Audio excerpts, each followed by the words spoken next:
મને 1 વર્ષ થયું. ઉધરસ બહુ થતી હતી. દિવસે ઊંઘી નહીં શકું, રાતે ઊંઘી નહીં શકું. રાતે વધારે તકલીફ થતી દિવસ કરતા.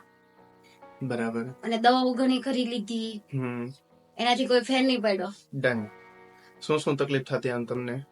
જો મને વ્હાઈટ પાણીની તકલીફ હતી. હા.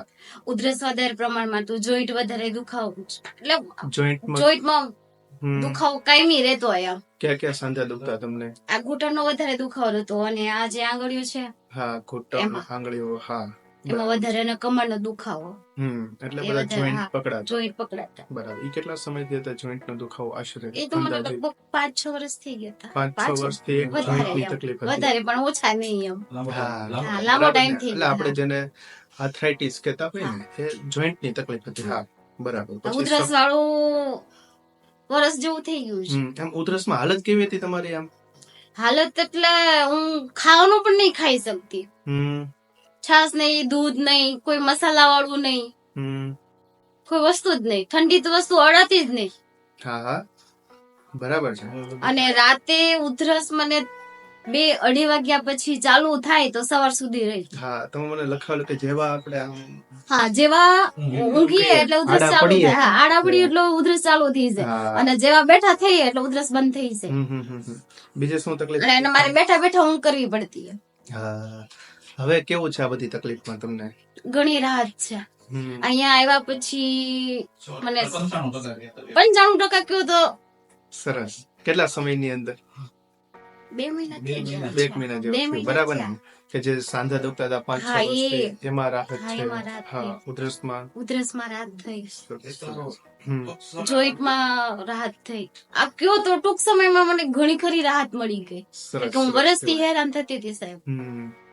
બરાબર છે. ડન.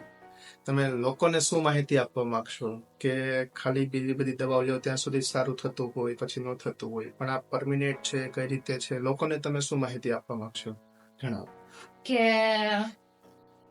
દવાઓ તો એ જે બધી આવે એ કેમિકલ કહેવાય, કે કેમિકલ વાળી આવે. બરાબર. એમાં ઘણી ખરી વસ્તુ આપણને ખબર એનું કે એમાં કઈ વસ્તુ આવે છે, અને એ બહુ નુકસાન કરે છે. કારણ કે મેં લીધી છે એટલે મને ખબર છે. એસિડિટી નું પ્રમાણ તો અતિશય થાય છે દવાઓ લીધા પછી. બરાબર છે. ને એમાં ભૂખ તો એકદમ લાગતી જ નથી.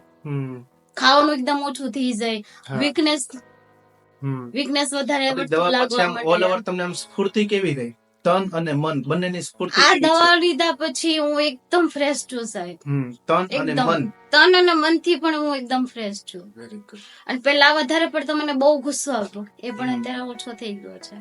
સરસ. આ માનસિક રીતે કે ને કે એમ થાક લાગતો એ પણ ઓછો થઈ ગયો. એ બી સારું છે. બરાબર. સારું છે. ડન. આપણે આમ પ્રોસેસ કઈ રીતે રહી હતી તમે લોકોને સમજાવો કે આપણે શું તકલીફ હતી, બરાબર છે, આખું એ સમજવું, અને પછી કઈ રીતે આપણી પ્રોસેસ કરવામાં આવી હતી, કેસ કઈ રીતે લેવામાં આવ્યો તો પેલા તમને શું તકલીફ હતી એ જાણવામાં આવ્યું, પછી એમનું વ્યવસ્થિત કન્સલ્ટેશન કરવામાં આવ્યું, વ્યવસ્થિત કલાક જેટલો સમય આપીને વ્યવસ્થિત તન એટલે કે શું તકલીફ હતી અને મન શું ચિંતા ટેન્શન હોય, આ બધું વસ્તુ પ્રશ્નોત્તર કરીને પછી દવાઓ દેવામાં આવે તો આવા રિઝલ્ટ આપને મળતા હોય છે. અત્યારે હું બધું ખાવા પીવાનું બધું બહાર જાઉં છું, ફ્રીજ ની વસ્તુ ખાઉં છું, જે પેલા ખાઈ નહોતી શકતી અત્યારે મેં બધું ખાવાનું ચાલુ કર્યું છે, છતાં બી કઈ વાંધો નથી અત્યારે. ડન. ચાલો ડન. Thank you.